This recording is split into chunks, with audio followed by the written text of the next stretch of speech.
8 फरवरी के बाद जो पंजाब में छापों का सिलसिला हुआ है, अहमदनगर में और वजीराबाद में और पंजाब के दूसरे इलाकों में, तो इस किस्म की रियासती दहशतगर्दी जो है, आप अगर अपने शहरियों पे करेंगे तो आपसे मोहब्बत तो नहीं हो। फिर हम बात करते हैं तो कहा जाता है कि आपकी ज़बानें सख्त हैं, आप नरम अल्फाज नहीं इस्तेमाल करते।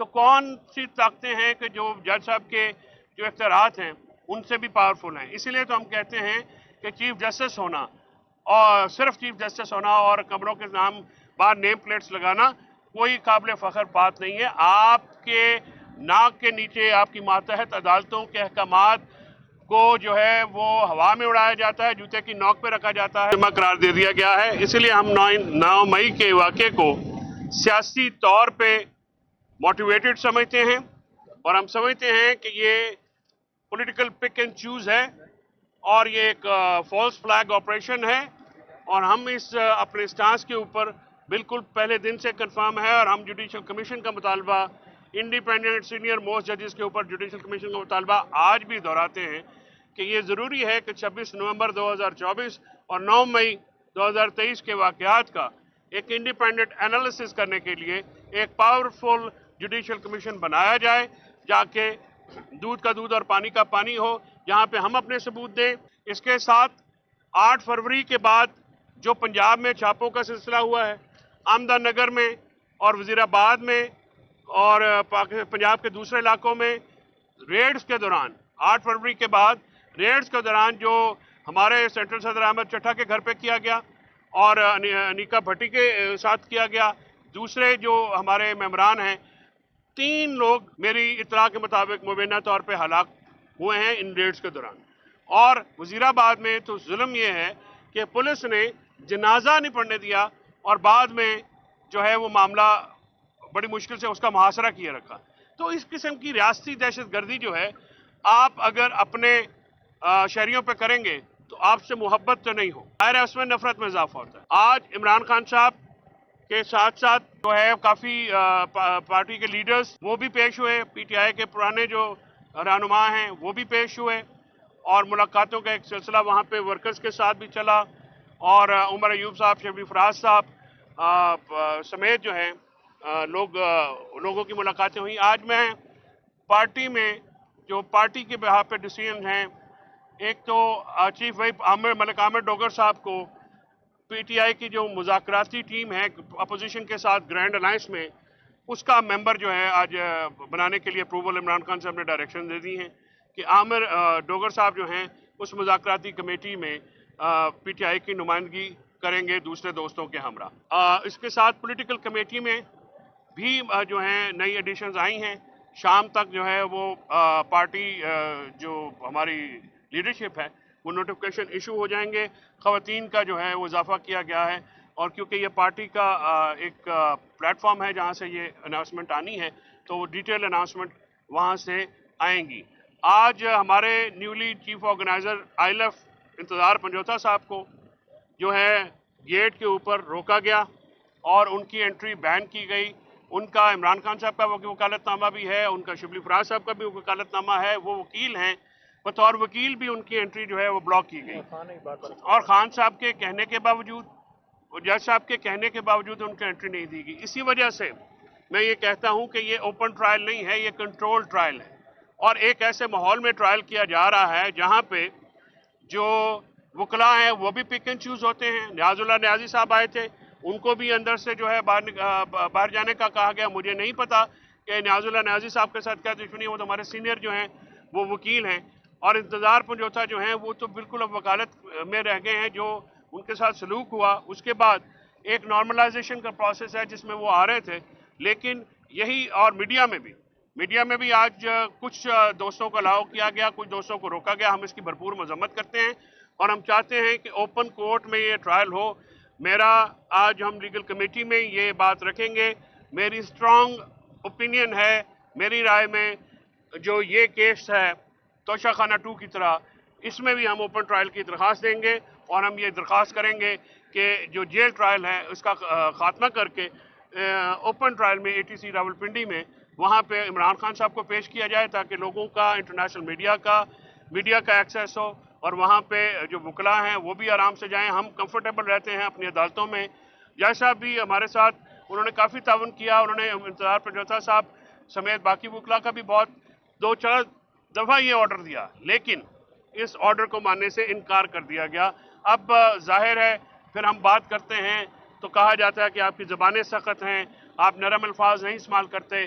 तो कौन सी ताकतें हैं कि जो जज साहब के जो इख्तियारात हैं उनसे भी पावरफुल हैं? इसीलिए तो हम कहते हैं कि चीफ जस्टिस होना और सिर्फ चीफ जस्टिस होना और कमरों के नाम बाहर नेम प्लेट्स लगाना कोई काबिल फ़ख्र बात नहीं है। आपके नाक के नीचे आपकी मातहत अदालतों के अहकामात को जो है वो हवा में उड़ाया जाता है, जूते की नोक पे रखा जाता है। आज 26वीं तरमीम के बाद, कोर्ट पैकिंग के बाद जो जुडिशरी का हाल हुआ है, जो जुडिशरी ने जिस तरह से ये मामला किया है, उस चीज़ को आप देखिए कि निज़ाम अदल जो है वो ज़मीन बोस हो गया है।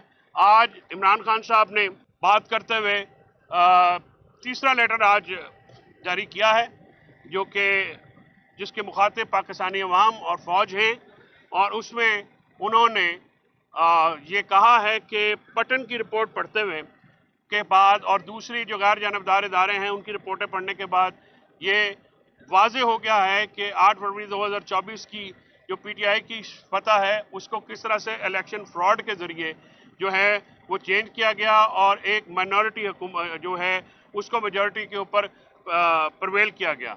और इसी वजह से जो है ये मामलात जो हैं ये पाकिस्तान की अवाम और पाकिस्तान, हालांकि फ़ौज, उनका कहना था कि फ़ौज बहुत बड़ी जंग लड़ रही है और फ़ौज के जवान बहुत ज़्यादा कुर्बानियाँ दे रहे हैं और दहशतगर्दी के ख़िलाफ़ फ़ौज के बहुत ज़्यादा इस वक्त फोर फ्रंट पे हैं, लेकिन जो पॉलिसी है उसकी वजह से नुकसान हो रहा है। इसके साथ साथ उन्होंने ये भी इस बात का भी जिक्र किया है कि 28 साल पहले इंटेलिजेंस एजेंसीज हैं, इन दोनों जो पार्टियां हैं इनकी सरे महल हो या एवनफील्ड हो या बाकी जो इनकी प्रॉपर्टीज़ हैं, उस वक़्त जो है पहले जनरल श्याम ज़मीर और उससे पहले फारूक लगारी साहब, ये डोसियर्स अब उनको दिए गए और सबूत जो है वो एजेंसीज ने उनको हवाले किए गए।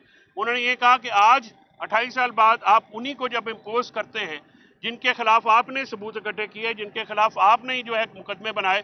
पीटीआई के दौर में आपको याद होगा कि सिर्फ शहबाज शरीफ के ऊपर मकसूद चपड़ासी वाला केस जो कि बंद कर दिया गया है, 1600 अरब रुपए की मनी लॉन्ड्रिंग का वो केस था, ओपन एंड शट केस था, वो केस बनाया गया। उसके अलावा तमाम जो केसेस हैं वो उस नैब ने बनाए जिसको एस्टैब्लिशमेंट और जनरल बाजवा जो है उस वक्त कंट्रोल कर रहे थे, और वो तमाम केसेस उनके वहाँ पे बनाए गए, उन्हीं के लाए गए सबूतों की बना पर बनाए गए। लेकिन बाद में जब आप करप्ट और मनी लॉन्ड्रिंग के जो एलिगेशंस के तहत जो लोग होते हैं उनको अगर आप जो है अदालतें सजा नहीं दे पाती हैं या आप उनके खिलाफ मुकदमे विड्रॉ करते हैं तो उससे भी अवाम में एक नफरत पैदा होती है।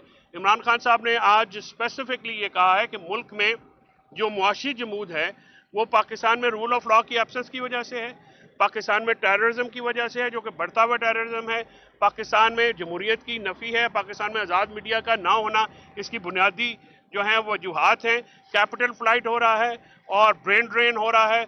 पाकिस्तान में इस वक्त एक रिपोर्ट के मुताबिक जो है वो 2 मिलियन के करीब लोग जो है बाहर गए हैं, जो अगर आप उसका एवरेज निकालेंगे तो कम से कम 20 अरब डॉलर जो है मुल्क से बाहर चला गया है। और ब्रेन ड्रेन जो क्वालिटी हमारा HR है वो भी बाहर गया है। ह्यूमन राइट वायलेशंस के ऊपर भी इमरान खान साहब ने बात करते हुए कहा है कि ह्यूमन राइट वायलेशंस का अदलिया नोटिस लेने में बिल्कुल नाकाम हो गई है, शहरी आज़ादियाँ, शहरी हकूक बिल्कुल कॉम्प्रोमाइज़ हो चुके हैं, और इन अदलिया का ना होना इन्वेस्टमेंट में, पाकिस्तान में जो बढ़ती हुई आबादी के साथ ग्रोथ रेट का ना बढ़ना बड़ी अलार्मिंग है बात है। उसकी वजह से अनएम्प्लॉयमेंट बढ़ी है, क्योंकि पाकिस्तान का ग्रोथ रेट जब हमारी हुकूमत, इमरान खान साहब की हुकूमत जो है उसको डिसमेंटल किया गया था तो 6.2 के ऊपर ग्रोथ रेट था, आज 0% पे आया है। हैवी स्केल मैन्युफैक्चरिंग जो है उसके हालात आप देख लें वो कहाँ पे पहुंचे हुए हैं। तो ओवरऑल इकोनॉमी में तब तक बूस्ट नहीं आ सकता जब तक इन्वेस्टमेंट नहीं आएगी। FDI मुल्क की तारीख की सबसे कम सतह के ऊपर है। पाकिस्तान में उस वक्त तक इन्वेस्टर्स नहीं आएंगे जब तक उनको ये यकीन ना हो कि उनके इन्वेस्टमेंट यहाँ पे महफूज है। कल IMF का जो वफद मिला था वो उसकी भी बुनियादी जो मिलने की वजह थी, वो कह रहे थे कि अगर FDI आती है, यहाँ पे जो सिलसिला चला हुआ है, तो उसकी मौजूदगी में अदालतें जो हैं वो कैसे प्रोटेक्शन देंगी, क्योंकि ये जो कोर्ट पैकिंग का एक पूरा सिस्टम किया गया है, ये तो इमरान खान साहब की, सिर्फ इमरान खान साहब के केसेस हैं। PTI पे क्रैक डाउन करने के लिए रियासत के तीनों सतूनों को तबाह कर दिया गया। पाकिस्तान में अदलिया को, आज़ाद मीडिया को, पाकिस्तान में जो है ह्यूमन राइट वायलेशंस को, ये ऑर्डर ऑफ द डे हो गए। मतलब यहाँ पे कोई अब ऐसा मामला नहीं रह गया। हम जो वर्ल्ड जस्टिस प्रोजेक्ट के तहत हम जो हैं, पिछले जो 2024 का हमारा इंडेक्स था, पाकिस्तान 140th नंबर पे है, 1 आउट ऑफ 142। दो जो ममालिक हैं, माली और नाइजर, वो सिर्फ हमारे से नीचे हैं कि वो जो कानून की अमलदारी में। पाकिस्तान का ये हाल है। अब 26वें आईनी तरमीम के बाद तो बिल्कुल स्लॉटर हो गया। एक जजेस जो कि खड़े हैं, हमने बिल्कुल हम उनके साथ हैं, उनके इस्तदलाल के साथ हैं, हम उनकी हमायत करते हैं कि जो उनके इस्तदलाल हैं वो ठीक हैं, और PTI जो है और ILF जो है वो उनके साथ बिल्कुल खड़ी रहेगी। हम अपनी जो इखलाकी और जो सपोर्ट है वो बिल्कुल देंगे, और ये सियासी वाबस्तगियों से बालातर होकर ये मामला किया जाएगा। अब मैं नईम से रिक्वेस्ट करता हूँ कि कुछ चीज़ों पे शेर अफजल मरवत की खबर चल रही है कि उसको पार्टी से बानी PTI ने कहा कि उसके निकाल दिए हैं, उसकी जरा तस्दीक करते हैं आप। नईम साहब, मेरे ख्याल में पार्टी लीडरशिप ये अनाउंस करेगी सर। हमें, क्योंकि जिस चीज़ की अनाउंसमेंट या जिस चीज़ की होती नहीं है, ये क्योंकि पार्टी का इंटरनल मैटर है, तो we will not speak on it. हमें जो बात इंस्ट्रक्शंस होती हैं उसके ऊपर आपको गौर खान साहब, शिबली फराज साहब या उमर अयूब साहब ज़्यादा बेहतर पता। पार्टी के अंदर होने वाले अहम फैसलों की आज आपने जिक्र किया, जो इंडक्शन नहीं हुई, तो शेर अफजल मरवत एक अहम MNA है, और आपके पार्टी रहनुमाओं ने हमें बताया ऑफ द रिकॉर्ड कि उनकी रुकनियत मनसूख कर दी। जिन्होंने आपको ऑफ द रिकॉर्ड बताया, आप उनसे कहते कि आपको ऑन द रिकॉर्ड बता देते, तो मैं भी ऑन द रिकॉर्ड उसकी कोई बात कर सकता। मैंने कहा कि पार्टी प्लेटफॉर्म से ये फैसले इशू ने, मैंने आपको एक जनरल बात बताई है कि PC के जो लोग हैं उनके भी मैंने नाम आपको रिवील नहीं किए हैं, वो भी पार्टी प्लेटफॉर्म से आएंगे। कुछ प्रोटोकॉल्स होते हैं जिनको फॉलो करना ज़रूरी होता है, पार्टी के इंटरनल मैटर्स हैं, मैं मीडिया पर डिस्कस नहीं कर सकता। अगर शेर अफजल मरवत साहब की मेंबरशिप या जिस पर कोई ऐसा मामला होता है, that will be announce by the party leadership. एक मैकेनिज्म है, इंफॉर्मेशन डिपार्टमेंट है, वो आपको इन्फॉर्म करेगा। हम अडयाला जेल के अंदर जो होने वाली बात है उसको हम प्रेफर करते हैं, जो पार्टी के मामला। बानी PTI की तमाम तर हिदायत आप बतौर फोकल पर्सन आवाम तक भी पहुँचाते हैं, मीडिया तक भी पहुँचाते हैं। पार्टी शेर अफजल मरवत के बारे में क्या करती है, नोटिफिकेशन जारी करते हैं, वो तो अलग बात है। इस बात की कम से कम तस्दीक कर लें कि बानी PTI ने ये हिदायत दी है पार्टी लीडरशिप को कि उनका जो पार्टी रुकनियत मुअत्तल करने का, ख़त्म करने का नोटिफिकेशन जारी किया जाए। शबीर डार साहब मोहतरम, मैं 2 लोगों की एंट्री कराने में मसरूफ़ था, जिसमें जनाब बकलम खुद शामिल हैं और इंतज़ार हुसैन पंजौथा साहब शामिल हैं। दोनों की एंट्री कराने में मुझे कामयाबी नहीं हुई, मैंने बहुत फ़ाइट किया। लिहाजा ये जब मामलात अगर डिस्कस हो रहे हैं, नईम भाई से मैं रिक्वेस्ट करूंगा कि नईम भाई आप अगर कोई ऐसी बात हुई है, लेकिन मैं आपसे ये भी रिक्वेस्ट करूं कि आप हमें अलाउ कीजिए कि हम आपको इन्फॉर्मेशन दें। सर हम ऐसी पोले हैं, इन्हें भी पोले नहीं, ठीक है। पार्टी आएगी, पार्टी में अनाउंस हो जाएगी। Please next question. आप जो जेल में समाअत होती है, सारे मुल्जमान जो PTI रहनुमा ये पेश होते हैं, उसमें समाविया ताहिर मिसिंग है, कह रहे हैं कि उनको हिरासत में लिया गया है, इस हवाले से बताइएगा। मुझे अभी आप ही के जरिया मुझे नहीं पता कि समाबिया को अरेस्ट किया है। अगर समाबिया को अरेस्ट किया है तो कोर्ट का ऑर्डर है कि 500 मीटर के फासले से किसी को अरेस्ट नहीं करना है, तो हम तौहीन अदालत करेंगे ATC में। समाबिया हमारी फ्रंट लाइन फाइटर है, हमारी वो टाइग्रेस है, उसको अगर किसी ने अरेस्ट किया है तो मैं अभी उसका पता करता हूँ। लेकिन अगर समाबिया ताहिर को अरेस्ट किया, मैं इसकी भरपूर मजम्मत करता हूँ, और ये एक ज़्यादती की बात है। कोर्ट ऑर्डर है 500 मीटर के अंदर तक अडयाला के बाहर से तो किसी को अरेस्ट नहीं किया जा सकता। मैं ताज़ा अरेस्ट होके आया हूँ, मुझे पता है कि डिटेंशन की जाती है। तो अभी जो है मैं और नईम भाई आपसे गुफ्तगू के बाद हम जाके बिल्कुल इसका पता लगाते हैं। नईम भाई प्लीज़। नहीं भाई, आप इस बात की तस्दीक करते हैं शेर अफजल मरवत वाली बात? मेरा ख्याल में वो पार्टी खुद बता देगी जी। बिस्मिल्लाहिर्रहमानिर्रहीम, या कनाबुदु व इय्याका नस्तईन। 2 चीज़ें जो हैं जी मैं करूँगा। एक तो खान साहब ने बड़ी वाज़ेह जो है वो हदायत दी है कि जुडिशल कमीशन बनाने के लिए सुप्रीम कोर्ट में मेरी तरफ से दरख्वास्त जो है वो दे दी जाए, तो इंशाअल्लाह ताला कल या परसों तक सुप्रीम कोर्ट में इमरान खान साहब की तरफ से जुडिशल कमीशन बनाने के लिए दरखास्त दे दी जाएगी। ये जुडिशल कमीशन किस चीज़ के ऊपर हम मांग रहे हैं? 26 वाले मामले के ऊपर जुडिशल कमीशन बनाने के लिए, क्योंकि 26 को जिस तरह गोलियां चलाई गई, लोगों को गायब किया गया, गिरफ्तार किया गया, जख्मी किया गया, मिसिंग है, जो सारा पूरा माहौल बनाया गया, उसके ऊपर खान साहब ने जुडिशल कमीशन बनाने के लिए सुप्रीम कोर्ट से रजू करने के लिए हदायत दे दी है। तो वो खान साहब की तरफ से पटिशन जाएगी। दूसरा, जो IMF का वफद है, उसको डोसियर जो पहले आपने देखा होगा, एक लेटर भिजवाया गया था चीफ जस्टिस ऑफ पाकिस्तान को और आईनी बेंच के सरबराह को। वो जो है, वो डोसियर जो है वो IMF को दिया जाएगा।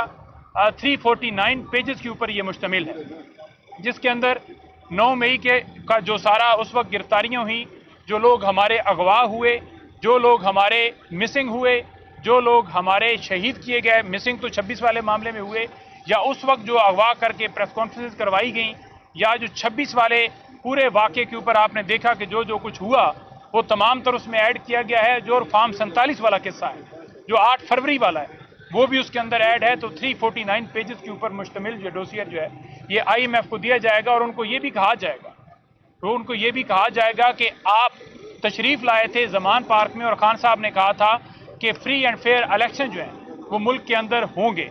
तो फ्री एंड फेयर इलेक्शन तो नहीं हुए, तो लिहाजा वो तमाम तर चीज़ें जो इस वक्त ह्यूमन राइट्स की वॉलेशन, रूल ऑफ लॉ नहीं है, जो जमहूरियत के ऊपर हमला किया गया है, वो तमाम तर चीज़ें उसके अंदर ऐड हैं। वो उनको दिया जाएगा कि ये सूरत हाल है। और आखिर में मैं ये कहना चाहूँगा कि जो समावियत तैर के हवाले से, क्योंकि आज खान साहब ने उनको मुलाकात के लिए, यानी कल जो मीटिंग होनी है उसमें उनका नाम भी दिया है कि वो मुझे मिलने आए। हम बाहर निकले हैं तो पता चला है कि उन्हें उठा लिया गया है। तो हम शदीद अल्फाज में इस बात की मजम्मत करते हैं।